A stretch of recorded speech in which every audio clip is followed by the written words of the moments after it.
നമസ്കാരം. നമസ്കാരം. ഇത് ഞാൻ എടുക്കാട്ടോ. ഈ 100 രൂപ ഞാൻ എടുക്കുകയാണ്.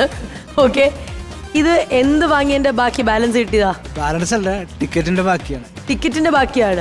എവിടുന്നാ വരുന്നേ? അപ്പൊ എറണാകുളത്ത് ടിക്കറ്റ് എടുത്ത് വന്നതാണ്, അതിന്റെ ബാക്കിയാണ്. ഓക്കെ, ശരി. അപ്പൊ എന്താണ് പെർഫോം ചെയ്യാൻ പോകുന്നത് ഇന്ന്? ഞാൻ കുറച്ച് രാഷ്ട്രീയ നേതാക്കളുടെ ശബ്ദം തന്നെ എനിക്ക് തോന്നുന്നു ചേട്ടൻ ഇതിനു മുമ്പ് ഞാൻ കണ്ടിട്ടുണ്ട്. അപ്പൊ കൂടുതലും രാഷ്ട്രീയക്കാരുടെ വോയിസുകളാണ് എടുക്കാറുള്ളത്. ശരിക്കും എന്നാ ജോലി എന്തായിരുന്നു? ഞാൻ ഇപ്പൊ പത്ര റിപ്പോർട്ടറാണ്. ജേർണലിസ്റ്റ് ആണ്. അതിനോടൊപ്പം നേരത്തെ ഏവിയേഷൻ ഫീൽഡിലായിരുന്നു. ഇവിടെ തിരുവനന്തപുരം ചാക്ക ഫ്ലൈയിങ് ക്ലബിലുണ്ടായിരുന്നു. ബാംഗ്ലൂർ HAL കുറച്ച് വർഷം ഉണ്ടായിരുന്നു. അടിപൊളി. ഇപ്പോൾ ഫീൽഡൊന്ന് മാറേണ്ടി വന്നു. ശരി, അപ്പൊ എന്തായാലും നമുക്ക് ചേട്ടന്റെ പെർഫോമൻസ് ഓരോന്നായിട്ട് കണ്ടു തുടങ്ങാം. റെഡിയാണോ മാസ്റ്റേഴ്സ്? യെസ്. അപ്പൊ ഓരോന്നായിട്ട് പോരട്ടെ. ഇപ്പോൾ നമ്മൾ വിട്ടുപിരിഞ്ഞ ഉമ്മൻചാണ്ടി സാറ്, അദ്ദേഹത്തിന്റെ ഒരു ആദരാഞ്ജലി എന്നോളം ഒട്ടും എക്സാജറേറ്റ് ചെയ്യാതെ അദ്ദേഹം പറഞ്ഞ ഒരു സംഭാഷണം ഞാനൊന്ന് അവതരിപ്പിക്കുകയാണ്. ഇന്ന് രാജ്യം അനുകൂലിക്കുന്നവർ, ഇന്ന് രാജ്യക്ക് വേണ്ടി റാലി നടത്തുന്നവർ, ഇന്ന് രാജ്യയുടെ ഏറ്റവും നിർണായക ഘട്ടത്തിൽ ഇന്ന് രാജ്യത്തെ തള്ളിപ്പറഞ്ഞവരാ കോൺഗ്രസിനെ പാതാളത്തിലേക്ക് കൊണ്ടുപോകും എന്നുറപ്പായപ്പോൾ മാത്രമാണ് ഞങ്ങളിങ്ങനെ ഒരു പ്രസ്ഥാനത്തിന് ഇറങ്ങിപ്പുറപ്പെട്ടത്. അഴിമതിയെ നഖശികാന്തം എതിർക്കും, അതിനോടൊപ്പം തന്നെ അഴിമതി മറയാക്കിക്കൊണ്ട് ആക്ഷേപം ഉന്നയിക്കാൻ വന്നാൽ അതിനെയും എതിർക്കും. അതാണ് കോൺഗ്രസിന്റെ നിലപാട്. ഉമ്മൻചാണ്ടി സാറിന്റെ തന്നെ ഒരു ഫോൺ സംഭാഷണം ചെയ്യും. ഫോൺ സംഭാഷണം എന്ന് പറഞ്ഞു കഴിഞ്ഞാൽ അദ്ദേഹത്തിന് ഒരു കോളേജ് അഡ്മിഷൻ +2 കഴിഞ്ഞിട്ട് ഡിഗ്രിക്ക് വേണ്ടി അഡ്മിഷന് വേണ്ടി ഒരു കോള് ചെയ്യണ രീതിയിൽ എനിക്കൊന്ന് സപ്പോർട്ട് ചെയ്ത് കഴിഞ്ഞാൽ നമുക്കൊരു കാര്യം ചെയ്യാം. നമുക്ക് അവിടെ നിന്നും കൂടെ ചോദിക്കാം. ബക്കർ ചേട്ടാ ഒന്ന് സപ്പോർട്ട് ചെയ്യോ? അതൊരു ഫോൺ കോള്. ഓക്കെ, അത്രേ ഉള്ളൂ. വിളിക്കാം. ഹലോ, ആരാ വിളിക്കുന്നേ? ഞാൻ അജയനാണ് സാറേ. അജയൻ എവിടെ നിന്നാ വിളിക്കുന്നത്? ഞാൻ കോട്ടയത്ത് നിന്നാ വിളിക്കുന്നത്. കോട്ടയം കോട്ടയത്ത് അയ്മനം. അഡ്മിഷനുമായിട്ട് ബന്ധപ്പെട്ട ഇപ്പൊ മോൻ എന്തിനാ പഠിക്കുന്നേ? ഇപ്പൊ പഠിക്കുന്നത് അവൻ +2-നാ. ആപ്ലിക്കേഷനൊക്കെ ഫോർവേഡ് ചെയ്തിട്ടുണ്ടോ? അതിൽ എന്റെ പേരെന്തെങ്കിലും മെൻഷൻ ചെയ്തിട്ടുണ്ടോ? അങ്ങനെ ഒന്നും ചെയ്യണ്ട. അപ്പോ ജെയിംസ് വേണ്ട രീതിയിലൊക്കെ ചെയ്തോളും. പിന്നെ മോൻ KSCയിലുണ്ടോ?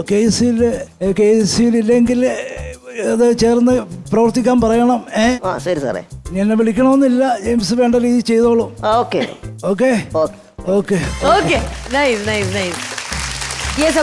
ഇനി നമുക്ക് ആരുടെ വോയിസാ കേൾക്കാൻ പറ്റാം? ഞാൻ KV തോമസ് സാറിന്റെ ശബ്ദം തന്നെ ആയിരിക്കാം. അദ്ദേഹം എൻ്റെ പ്രൊഫസറായിരുന്നു, വിസിറ്റിംഗ് പ്രൊഫസറായിട്ട് ക്ലാസ് എടുത്തിട്ടുണ്ട്. അപ്പോൾ അദ്ദേഹം ചെയ്ത രാഷ്ട്രീയ പ്രഭാഷണവും രാഷ്ട്രീയ ഇതും കൂടി ചേർത്തിട്ട്, ക്ലാസ് എടുക്കുന്നതും കൂടി ചേർത്തിട്ട് ഒരു ഐറ്റം ചെയ്യാം. ഞാൻ കുറച്ച് മുത്തി കൊടുത്തിരുന്ന ആളിനോടനുബന്ധിച്ച് ഒരു ഫംഗ്ഷൻ അറ്റൻഡ് ചെയ്യുന്നവരോട് അങ്കമാലി പോയിരുന്നു. അവിടെ കുറച്ച് ആളുകൾ എൻ്റെ അടുത്ത് വന്നിട്ട് ചോദിച്ചു, ഈ ത്രിവർണ്ണ പതാകയിൽ പുറപ്പിക്കാനായിട്ട് ആഗ്രഹമുണ്ടായിരുന്നു നമ്മുടെ നേതാവിൻ്റെ, ചുവന്ന പതാകയിൽ പുറപ്പിക്കാനായിട്ട് ആഗ്രഹമുണ്ടായെന്ന് ചോദിച്ചു. ഞാൻ പറഞ്ഞു, എനിക്കറിയില്ല. ഒന്നുകിൽ ഡൽഹിയിൽ ഇരിക്കുന്ന മാതാവ് അദ്ദേഹത്തെ മുകളിലോട്ട് വിളിപ്പിക്കണം, അല്ലെങ്കിൽ ഡൽഹിയിൽ ഇരിക്കുന്ന മാതാവ് അദ്ദേഹത്തെ മുകളിലോട്ട് വിളിപ്പിക്കണം. ഉമ്മൻചാണ്ടി കോൺഗ്രസിൻ്റെ കമാൻഡർ ചീഫാണ് അദ്ദേഹം. അദ്ദേഹം UDFന് വേണ്ടി ചെയ്യുന്ന കാര്യങ്ങൾ ഞങ്ങളെപ്പോലുള്ള നേതാക്കന്മാർ പലപ്പോഴും അനുകരിക്കാൻ പോലും സാധിക്കാറില്ല. Whenever the system in equilibrium is changed, system will adjust in such a way that the effect of that change will be nullified. If any assignment is given, you must do. You have to do. Whether it is correct or not, that I don't care. Once it is told, is told. If you want to sit in the class, you can sit. Otherwise, you can go out. Oh my God! ഈ പറഞ്ഞ സാധനങ്ങൾ നിങ്ങൾ 3 പേരിൽ ആർക്കെങ്കിലും ഒരാൾക്കെങ്കിലും പറയാൻ പറ്റണം, ഇല്ലെങ്കിൽ otherwise you will not go out. ഒരു ഡയലോഗ്. ഞങ്ങൾ എന്ത് തെറ്റാണ് ചെയ്തതെന്ന് ആദ്യം പറയും. ഇത് മാത്രം എനിക്ക് എന്നാ പറ്റിയെന്ന് ചോദിക്കുന്നത് കേട്ടോ ബക്കർ ചേട്ടാ. അല്ല, ഇക്ക ഒരുപാട് നാളിന് ശേഷം വന്ന് കണ്ടിട്ട് അതെ, ഇക്കയ്ക്ക് അങ്ങനെ തോന്നും. കുറെ ദിവസം ഇവിടെ മാറി നിന്നതാണല്ലോ. അതുകൊണ്ട് ഇക്കൊക്കെ പെട്ടെന്ന് മനസ്സിലാവും. നമുക്ക് സ്ഥിരമുള്ളതാണെങ്കിൽ പെട്ടെന്ന് പിടിയിട്ടില്ല. അല്ല, എന്തോരം ഇംഗ്ലീഷാ പറഞ്ഞത്. അതിൽ നിന്ന് ഒരു ഡയലോഗ് എങ്കിലും ഞാൻ at least you can go out എന്നെങ്കിലും പറഞ്ഞു. ഒരു ഡയലോഗ് അതിൽ പറയാൻ പറ്റും. ഞങ്ങൾ KV തോമസ് സാറിന്റെ ശബ്ദത്തിലാണ് ശ്രദ്ധിച്ചത്. എന്നിട്ട് സൗണ്ട് എങ്ങനെ ഉണ്ടായിരുന്നു? നന്നായിരുന്നു. അടുത്ത ഇനി എന്തായിരുന്നു? വെള്ളാപ്പള്ളി ശബ്ദം. ഞാൻ ഏറ്റവും കൂടുതൽ ആരാധിക്കുന്ന വ്യക്തി എന്ന് പറയുന്നത് ശ്രീമാൻ AK ആന്റണിയാണ്. അതേപോലെ തന്നെ ഞാൻ ഏറ്റവും കൂടുതൽ ബഹുമാനിക്കുന്ന വ്യക്തി എന്ന് പറയുന്നത് ശ്രീമാൻ KK കരുണാകരനാണ്. SNDPയെ സംബന്ധിച്ചിടത്തോളം SNDPക്ക് രാഷ്ട്രീയമായിട്ടുള്ള എന്തെങ്കിലും നേട്ടം ഉണ്ടാക്കാൻ സാധിച്ചിട്ടുള്ളത് ഈ പൊളിറ്റിക്കലായിട്ടുള്ള ഇൻസ്റ്റെബിലിറ്റിയുള്ള കാലത്താണ്. അതുകൊണ്ട് ഞങ്ങൾ ഇതിനെ സ്വാഗതം ചെയ്യുക. അടിപൊളി.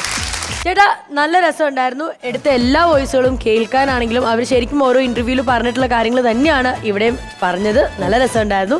Keep it up. എനിക്ക് ഇഷ്ടപ്പെട്ടു. ഓക്കെ, നമുക്ക് മാസ്റ്റേഴ്സിലേക്ക് ചോദിക്കാം. Yes, over to you masters. Pakru ചേട്ടനിൽ നിന്ന് തുടങ്ങാം ഞാൻ. പക്രു ചേട്ടാ. സൗബായ് ഓക്കെ, നന്നായിരുന്നു. Thank you. എനിക്ക് ഇഷ്ടപ്പെട്ടത് അങ്ങയുടെ ഉമ്മൻചാണ്ടി സാറിൻ്റെ ശബ്ദം അനുകരിച്ചത് നന്നായിരുന്നു. എനിക്ക് തോന്നുന്നത് പ്രൊഫഷണൽ ആർട്ടിസ്റ്റായിട്ട്, അതായത് മിമിക്രി സ്റ്റേജുകളിൽ കൂടുതൽ പെർഫോം ചെയ്യാനായിട്ടുള്ള അവസരം കിട്ടിയിട്ടില്ല. ജോലിയും അത് കഴിഞ്ഞിട്ട് ഇപ്പോഴും ജോലി ചെയ്തുകൊണ്ട് അവസരം കിട്ടുമ്പോൾ മാത്രം പെർഫോം ചെയ്തുകൊണ്ടിരിക്കുന്ന. അതുകൊണ്ട് തന്നെ ഓരോ ആർട്ടിസ്റ്റുകളെ അവതരിപ്പിക്കുമ്പോഴുള്ള ഒരു ആ അനൗൺസ് ചെയ്തിട്ട് പെർഫോം ചെയ്യുന്നതിൻ്റെ ഒരു സംഭവം ഉണ്ടല്ലോ, ആ ഒരു എന്താ ക്ലാരിറ്റി അല്ലെങ്കിൽ പഞ്ച് ചെയ്ത് അവതരിപ്പിക്കുന്ന ഒരു സംഗതി, ഒരു ശക്കല എവിടെയോ കുറച്ച് കിടപ്പുണ്ട്.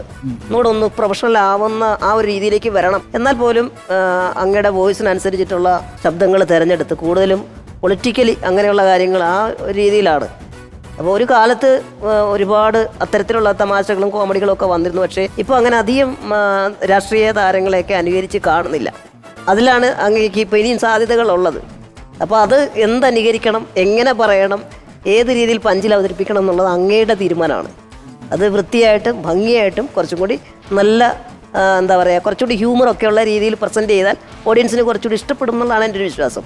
എന്നാൽ പോലും ഇത് പ്രകടനം മോശമായി എന്ന് ഒരിക്കലും പറയില്ല. നല്ല രസമായിട്ട് തന്നെ നിങ്ങൾ നിങ്ങളുടെ ആ പരിമിതിക്കുള്ളിൽ നിന്നുകൊണ്ട് ഭംഗിയായിട്ട് അവതരിപ്പിച്ചു. Okay, okay, thank you. Vishu ചേട്ടാ.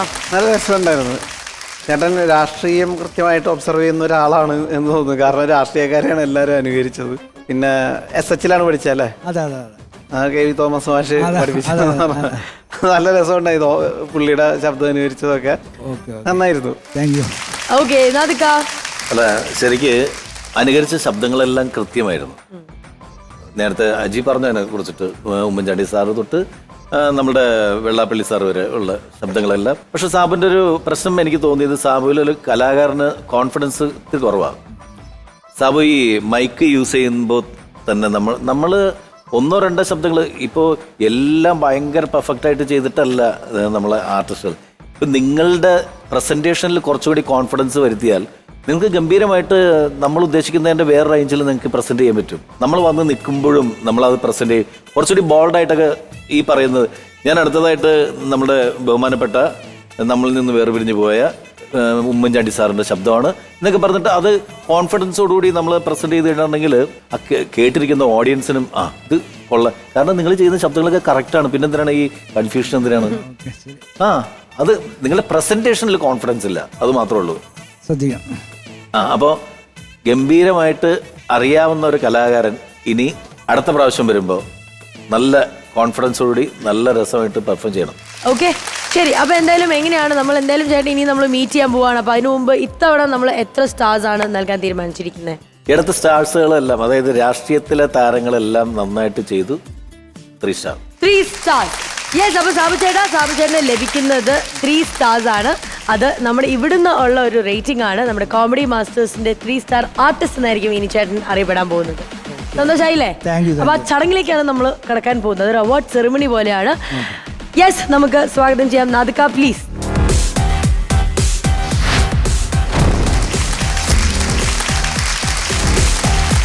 യെസ്. അപ്പൊ സാബു ചേട്ടാ, ഇതാണ് സാബു ചേട്ടന് ലഭിക്കാൻ പോകുന്ന ആ ഒരു മൊമെന്റോ. 3 സ്റ്റാർ എഴുതിയിട്ടുള്ള ആർട്ടിസ്റ്റ് ലേബലുള്ള ഒരു മൊമെന്റോ ആണ്. അപ്പം നാദിക.